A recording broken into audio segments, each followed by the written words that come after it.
आप जीएसटी का नंबर लीजिए, या फिर आपने नहीं भी लिया है तब भी आप स्विगी जोमेटो के साथ टाई अप कीजिए और कुछ समय के बाद जीएसटी नंबर उनको प्रोवाइड करवाइए, क्योंकि ये आपके लिए ही बेनिफिट रहता है।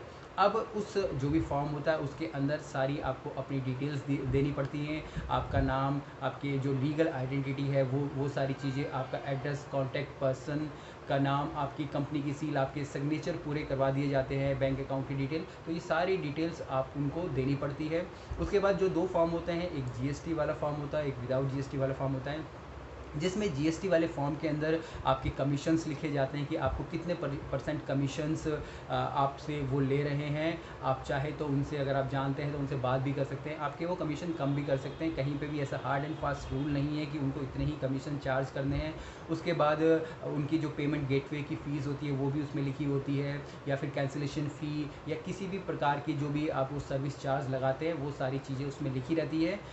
अगर आपने जीएसटी नंबर वाली अगर हम लोग ये बात कर रहे हैं तो जीएसटी की आपको अपनी डिटेल्स भी देनी पड़ती है, पूरी जीएसटी नंबर, और आपको ये भी बताना पड़ता है कि आप कितने % जीएसटी अपने खाने पे चार्ज कर रहे हैं। तो ये सारी डिटेल्स आपको इस फॉर्म में भरनी होती है। सब कुछ भर के आप उसको स्कैन करके उनको वापस भेजते हैं। उसके बाद अगर आपके पास जीएसटी नंबर नहीं है तो आपको सेम यही डिटेल्स देनी होती है। बाकी आपको ये नहीं बताना होता है कि आप अपने खाने पे कितना % जीएसटी लगाएंगे, क्योंकि आपके पास जीएसटी नंबर खुद ही नहीं होता है।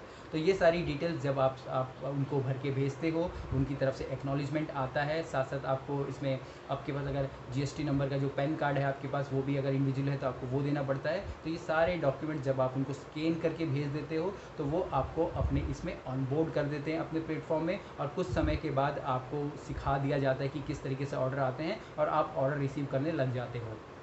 तो इस प्रकार से पूरी प्रक्रिया होती है, कोई इतना इसमें मुश्किल वाली बात नहीं है।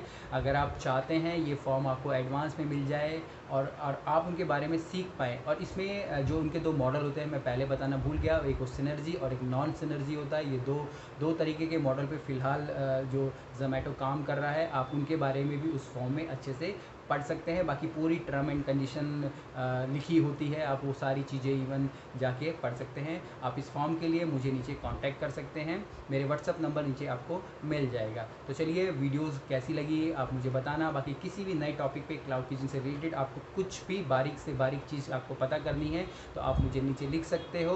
बाकी आप मेरे क्लाउड किचन का बेसिक और एडवांस कोर्स भी ले सकते हो, ताकि आप लोगों को बेनिफिट हो और आप लोगों को एडवांस में ही सारी चीज़ें पता चल पाए, ताकि आने वाले फ्यूचर में जब भी आपको बिज़नेस करना है तो आपको किसी भी प्रकार की परेशानी ना हो।